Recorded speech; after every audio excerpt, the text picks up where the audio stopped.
عزیز دوستوں، السلام علیکم ورحمۃ اللہ وبرکاتہ۔ جب اللہ نے جنت عدن کو بنایا تو جنت عدن اتنی خوبصورت بنی کہ اللہ نے مسکرا کے اس کو دیکھا اور مسکرا کے پھر اللہ رب العزت نے فرمایا کچھ بول۔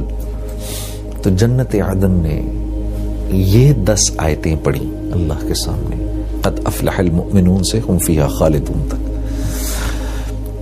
تو کتنے خوش قسمت ہیں وہ لوگ جو جن میں یہ صفات ہوں گی، جن صفات کا اللہ رب العزت نے ذکر کیا ہے، کیونکہ انسانی فطرت ہے، انسان کامیاب ہونا چاہتا ہے۔ تو خود ہی اللہ رب العزت ہمارے سوال کرنے سے پہلے فرما رہے ہیں کہ بھائی مومنین کامیاب ہو گئے۔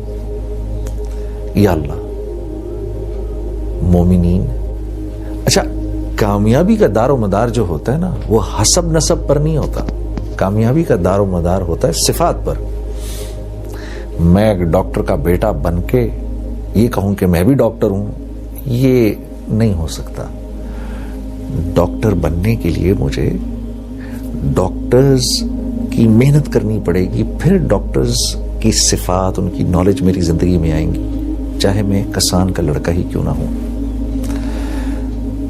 تو اللہ رب العزت بھی یہی فرما رہے ہیں کہ کامیاب ہو گئے مومنین، اس وجہ سے نہیں کہ ایک مومن جو ہے وہ ایک دوسرے مومن کی اولاد ہے، بلکہ اللہ نے ان صفات کا ذکر فرمایا آگے جن کی بنیاد پر ایک مومن کامیاب ہوتا ہے۔ اس میں سب سے پہلی جو چیز فرمائی، الذین هم فی صلاتهم خاشعون، کہ جب یہ نماز میں کھڑے ہوتے ہیں، نماز میں کھڑے ہوتے ہیں تو ساری دنیا کو بھول جاتے ہیں، میرے بندے کا مجھ سے رابطہ قائم ہو جاتا ہے۔ اس وقت میرے بندے کے لیے مجھ سے زیادہ کوئی محبوب نہیں۔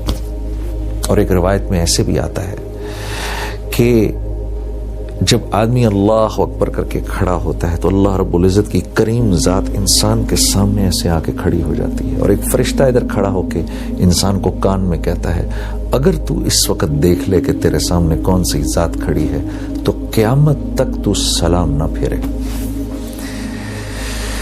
اگر اتنی زندگی ملے تو۔ تو اللہ پاک فرما رہے میرے بندے جب میرے سامنے کھڑے ہوتے ہیں ساری کائنات ان کو بھول جاتی ہے۔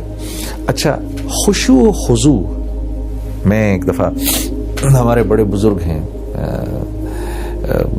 نظام الدین کے مولانا سعد صاحب دامت برکاتہم، ان کا بیان سن رہا تھا تو مولانا سعد صاحب فرماتے ہیں کہ خشوع سے مراد یہ ہے کہ آدمی اللہ کے سامنے کھڑا ہے، پھر خیال ادھر ادھر گیا، فوراً اس کو واپس لے آیا کہ نہیں میں اللہ کے سامنے کھڑا ہوں، کیونکہ ہر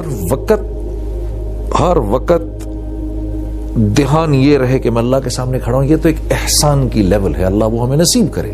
لیکن اگر فرض کریں وہ لیول نہیں مل رہی، کہ اللہ کے نبی کا ارشاد ہے نا کہ اللہ کے سامنے اللہ کی عبادت ایسے کرو، نماز ایسے پڑھو اللہ کے سامنے جیسے اللہ کو دیکھ رہے ہو، اگر یہ نہیں کر سکتے تو کم از کم اتنا کرو کہ جیسے اللہ رب العزت تمہیں دیکھ رہے ہیں۔ تو میں مولانا سعد صاحب کا ایک بیان سن رہا ہوں، اس میں مولانا فرما رہے کہ خشوع اور خضوع سے مراد کیا ہوئی کہ اللہ کے سامنے کھڑے اور دھیان ادھر ادھر گیا، فوراً دھیان کو واپس لے آئے کہ نہیں میں اللہ کے سامنے کھڑا ہوں، تو اپنے آپ کو مرکوز کر دیا۔ ہاں، ورنہ تو اللہ کے نبی کا جو ارشاد ہے، جو احسان کا درجہ ہے، اللہ وہ ہم سب کو نصیب فرمائے کہ اللہ کی عبادت ایسے کرو جیسے اللہ کو دیکھ رہے ہو، اگر ویسے نہیں کر سکتے تو پھر ایسے کرو جیسے اللہ رب العزت تمہیں دیکھ رہے ہیں۔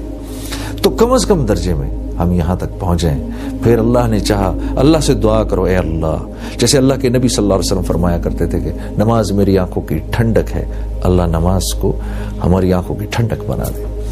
والذین هم عن اللغو معرضون، نماز کلمے کے بعد سب سے بڑی عبادت جو اللہ کو مطلوب ہے وہ نماز ہے، تو نماز کا ذکر سب سے پہلے فرمایا، اس کے فوراً بعد کون سی بات فرمائی وہ بڑی عجیب ہے۔ اس کے بعد روزہ رکھنے کو نہیں فرمایا، زکوٰۃ دینے کو نہیں فرمایا، حج کرنے کو نہیں فرمایا، اس کے بعد فرمایا مومنین، میرے کامیاب بندے وہ ہیں جو اپنا ٹائم ضائع نہیں کرتے، فضول کاموں میں اپنے وقت کو ضائع نہیں کرتے۔ امام ابو داؤد رحمہ اللہ نے روایت میں آتا ہے کہ 1.5 لاکھ احادیث کا مطالعہ کیا، فرماتے ہیں، پھر فرماتے ہیں میں نے اس میں سے تقریباً 1,500 احادیث نکالی، ان میں سے 4 احادیث جو تھیں وہ ان 1,500 احادیث کا نچوڑ تھیں، وہ کیا تھی؟ سب سے پہلے کون سی تھی؟ انما الاعمال بالنیات. دوسری، جس بات کو اپنے لیے پسند کرو اپنے مسلمان بھائی کے لیے بھی وہی پسند کرو. تیسری، ایک حلال ہے ایک حرام ہے، بیچ میں مشتبہ ہے، جو مشتبہ کو بھی چھوڑ دے گا جب وہ دعا کرے گا فرشتے اس کی آمین پر آمین کہیں گے. اور چوتھی کیا تھی؟ اسلام کی خوبصورتی لایانی سے بچنے میں ہے، یعنی ہر اس کام سے اپنے آپ کو بچانا جس میں نہ دنیا کا فائدہ نہ آخرت کا فائدہ. آج کے دور میں بدقسمتی سے موبائل فونوں نے ہمارے اوقات لے لیے ہیں. میں جنرلی جب ایئرپورٹس وغیرہ پہ، میرا ٹریول کرنا بہت ہے، میں ایئرپورٹس پہ جاتا ہوں، اب یقین کریے 100 لوگ بیٹھے ہیں تو ان میں سے میرے خیال ہے 98 لوگ اپنے موبائل کو دیکھ رہے ہوں گے. بلکہ میں تو کہتا ہوں آج کے دور میں سر اٹھا کے چلنے کی توفیق ہی اس کو ملتی ہے جو اپنے موبائل کو نہ دیکھ رہا ہو. یہ اوقات کے ضائع کرنے میں سب سے آگے اس وقت. میرے دوستوں، اپنی اوقات ضائع نہ کرو، کیونکہ زندگی ایک مرتبہ ملنی ہے. اس کا ہر سیکنڈ یا تو ہم کو کروڑوں کروڑوں کروڑوں سال کی جنت کی طرف لے جا رہا ہے، یا کروڑوں کروڑوں کروڑوں سال کی ناکامی کی طرف لے کے جا رہا ہے. اور ان ربک لبالمرصاد، ہاں اللہ رب العزت دیکھ رہے ہیں ایک ایک لمحہ ہمارا. اور یہ زندگی اتنی تھوڑی ہے جیسے برف ہے نا، پگھل رہی ہے، اس نے پگھل جانا ہے. کتنا ہی بڑا بھی برف کا تودا کیوں نہ ہو، یہ پگھل جاتا ہے.